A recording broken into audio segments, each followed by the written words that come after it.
Welcome everyone to another episode. Oof, episode 16. Can you believe that? 16. Talking about the life of Charles. And there's always something new, something great and amazing to talk about. So Charles, welcome to another of your episodes. Thank you. Today we'll be talking about character assassination. It's an amazing topic. I'm curious to know what you're going to share with me today and with the rest of the people watching this video. Um, Let me start by asking you, how are you? I'm good. I feel good. That's amazing. That's good to hear. You're always good. So that's great. That's good to hear. Charles, when we talk about character assassination, a lot of the times it's an interesting topic. It's a topic that not everyone talks about, primarily because it involves holding people accountable, defending ourselves from our own persona, from other people, from misinterpretation of our own self. But share with us what has been a time when people turn on you without knowing the full Charles. It's happened plenty of times, and it's hurtful. It's something I have to live with. Uh, I, if, in my lifetime, I've found that a lot of somewhat insecure people enjoy gossiping about somebody. In other words, they will say something bad about somebody else, hoping to elevate themselves, and so that's happened frequently, and I've probably done it myself many times, But if I did, it's a shameful exercise, and just it's character assassination. I'm curious to know, Charles, because in the previous answer that you just gave me, you said there have been things that hurt me really bad. And let me ask you, what was said about you that hurt you the most?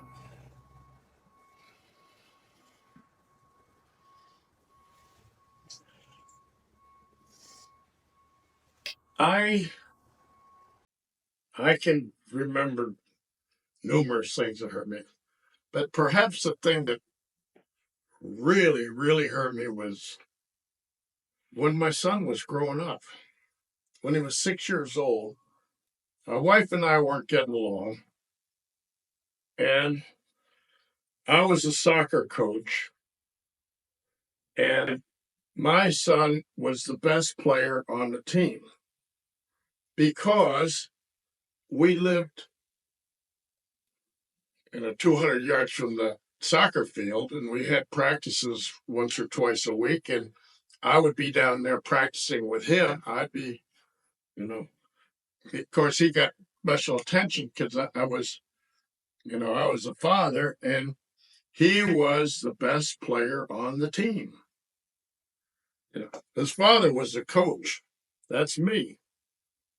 So one day we have a game, and our team was undefeated, I think, when he was 5 years old or something like that.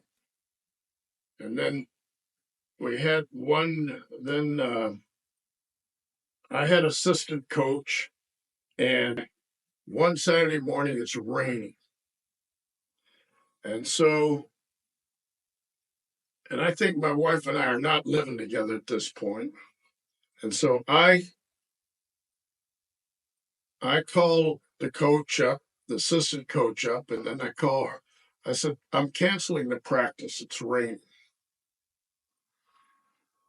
So the uh, the rain stops, and my wife calls the assistant coach and says that we should have the game anyway, or something like that. We go down there. Well, anyway, the assistant coach, he takes over the team because I'm the, you know, I might have quit being coach or something like that. And so my son starts not to play very well. You know, he's 6 years old. This tension in the family is hurting him. And one day, or went to right before the game, and something was said about my coaching or something. And my wife said to young Greg, all his all his talent came from his own natural ability, and it had nothing to do with you. In other words, that's kind of a simple thing, but I remember that 40 years later, and I'm sure he does too. And that relationship was fractured and still is to this day. From you know, that was a very hurtful thing to say. Um, and she's not basically a nasty woman. It's just one of those things that came out at the wrong time, and you know, and she probably doesn't even remember saying it, but I do, and my son might not remember her saying it, but it's affected him. Yeah, he did saw the side effects of that expression. That's amazing. Yes, that's hurtful. It's did that experience ever make you doubt about yourself?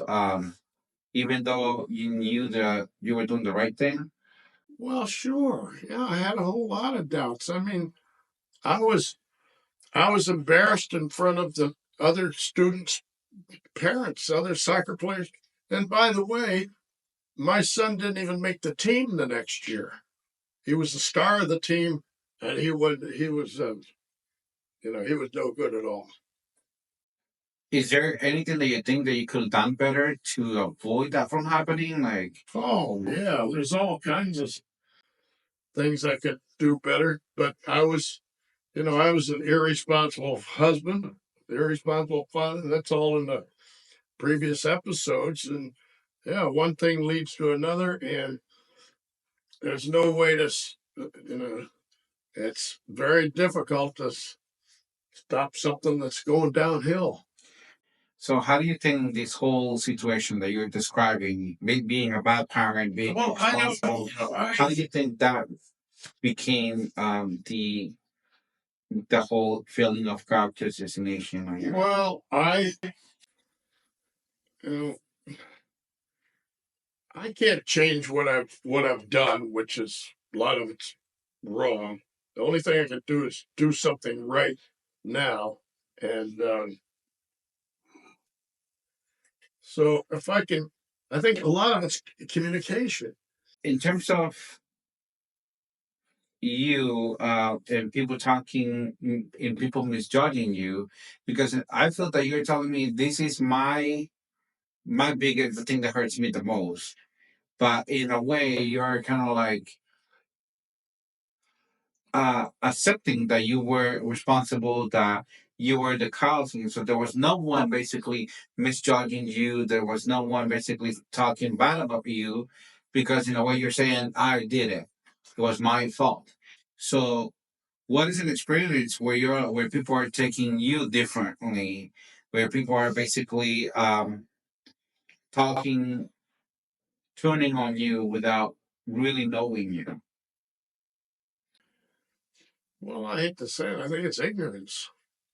I think it's, in other words, set in their ways. Like I am set in my ways. I ignore the truth. I ignore the fact that the Palm Beach Atlantic fired the professor. I ignored that. You these people.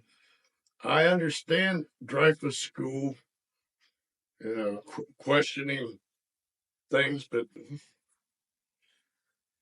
how to get over it? They had to make that teacher or all those people over there sit down, watch 20 hours of YouTube of me, and then write a paper saying, "Well, I was right. The guy's no good," or Jesus, God, I should have done something different. I should have, I should have did that. Yeah, but I feel that, I mean, without necessarily watching the YouTube videos, but for example, when it comes to the uh the whole profession topic that people can watch on the scam artist video, um you took the approach to talk to Dean, and you were like, I want to know what's going on. So instead of you actually aligning with the Talent University, you were like, no, I'm gonna find out on my own. I want to know more before I make my own judgment. Even though you were just accepting them the way they were. You were like, I'm in for social justice, and therefore I'm not gonna be the one judging them the way the other people is doing it. But afterwards, you were like, I want to find out first. I want to know before I judge them, and that's how you find out because you did your homework. So let me ask you, how do you restore your reputation, or do you just leave with the damage?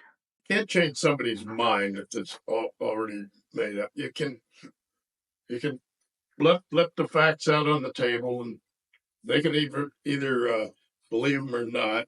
Uh, like I have the highest respect for the principal at Dreyfus School.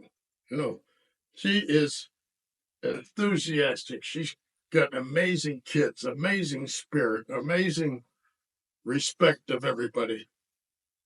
That and so if she makes a mistake on me, she's done so many good things. I can live with that. That's okay. It is what it is.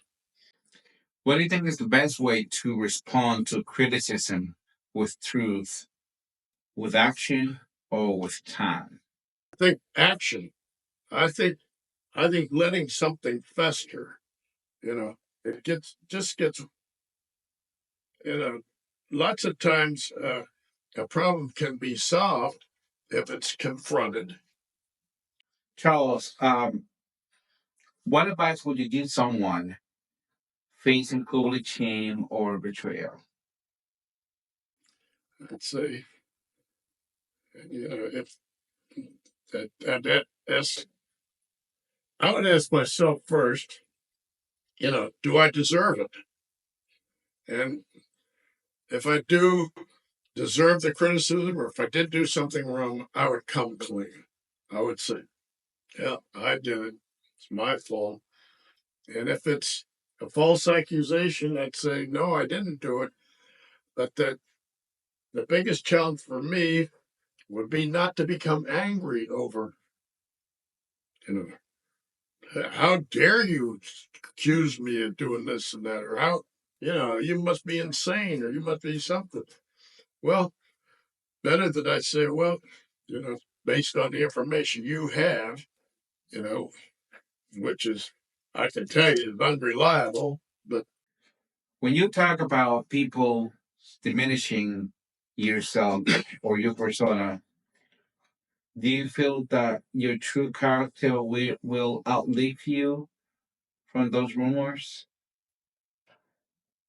well, yeah, hopefully, but that's not the that's not my message. Is whether my character survives or whatever. It's the message again is the most important thing. In other words, yeah, I'm going to answer part of that question for you. You will, your character will, and oh, it will live in both ways, in a positive way and a negative way. There's people that's gonna have those negative thoughts about you, but there's people who are gonna have the positive things about you. You at the time that we've been working with you, you taught me so much thank you. about values in life and being on time and all those things. And then you just talk about Ethan and how Ethan has also learned from you, how Josiah. He's a wonderful kid. Absolutely. And I know and I'm sure that there will be more people that's gonna learn about who is Well, Charles this kid, Schmidt. I'm gonna. I don't know whether I should or not, but I'm probably gonna reach out to this kid that he can that he has the courage to write about the wrongs of the parental rights. He's going against the government, what parents think, what the school thinks. He's writing about I'm it. even surprised that school let him write about that on a magazine like this. I'm surprised about it. Well, this is a student magazine. Yeah, but I'm surprised that, that they would let this happen. Well, Yeah. this is that's to great credit to the school. They have, Yeah, absolutely. Charles, what kept you grounded when people were attacking you? I don't know that I was grounded. I mean, you have succeeded to a lot of criticism, and here you Yeah. are trying to keep going, willing to keep going. So you must have done something. I don't know whether it's, well, it is conscious. I consciously try to, take a positive attitude, and, and I recognize that other people like me, they have very good points. Like this Chris Snyder, gave me this swag stuff. I don't know whether he knows that how much it meant to me, but I've told him, that I'm really upset that I didn't get invited to that graduation thing, and I've told him about other stuff. So he puts this in the back for me, and I read it, and so in spite of the fact that he doesn't follow up when he says he does, and he says he's going to call me and he doesn't, this and that, I can overlook all that because I was just the very same way as him. To finish this episode 16, what do you want the future generations to understand about how we judge others too quickly? Well, you got to give everybody the benefit of the doubt. In other words, when they say somebody, oh, this is the greatest guy in the world, or this is the greatest person in the world, this guy, everything's great. Well, you gotta, use your own good judgment. Or if they say the exact opposite, use your own good judgment and make your opinion based on the best information that you have. Absolutely. Thank you for sharing that, Charles. I think this was a good episode. Thank you for sharing all the amazing information that you shared with us today. Sometimes it's good to keep ourselves grounded. It's good to accept our own mistakes and be valiant enough to be like, okay, I did it. I messed up. I gotta wait. I gotta find a way to fix it. Everyone, this is all for today. Stay tuned for the next video. Thank you.